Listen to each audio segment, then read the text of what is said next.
عاجل: عمليات متزامنة تسقط شبكات ترويج المخدرات وتحجز أطناناً من الممنوعات بعدة مدن مغربية. قضايا مغربية 24. باشرت مصالح الشرطة القضائية بكل من أيت ملول ومراكش والدار البيضاء والرباط بتنسيق وثيق مع مصالح المديرية العامة لمراقبة التراب الوطني سلسلة من العمليات الأمنية المتفرقة مساء أمس الاثنين وصباح اليوم الثلاثاء 6 و7 إبريل في إطار الجهود المكثفة لمكافحة الإتجار غير المشروع في المخدرات والمؤثرات العقلية.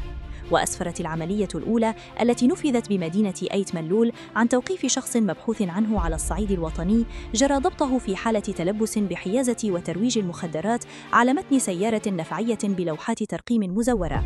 وقد مكنت عملية التفتيش من حجز طن و538 كيلوغراما من مخدر الكيف إضافة إلى 218 كيلوغراما من التبغ المهرب.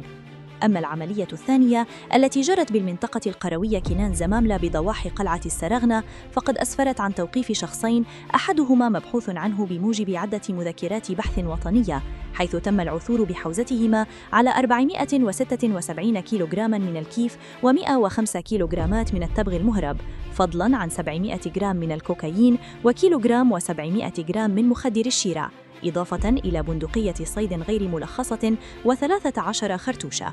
وفي عملية ثالثة تمكنت المصالح الأمنية من حجز ما يجمعه 737 كيلوغراما من مخدر الشيرة بعد توقيف سيارة نفعية بمحطة الأداء بوسكورة كان يقودها موظف بمؤسسة إسعافية رفقة شخصين آخرين.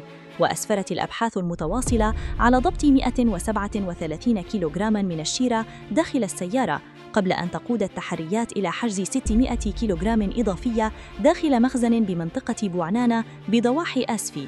كما شملت العمليات الأمنية تدخلاً رابعاً بمدينة تمارا، حيث تم توقيف شخص على دراجة نارية في حالة تلبس بترويج المخدرات، وأسفرت عملية التفتيش على حجز 900 قرص طبي مخدر من نوع ريفوتريل و30 جراما من الكوكايين، إضافة إلى كيلوغرام و70 جراما من مخدر الشيرة داخل منزله بمدينة بن سليمان.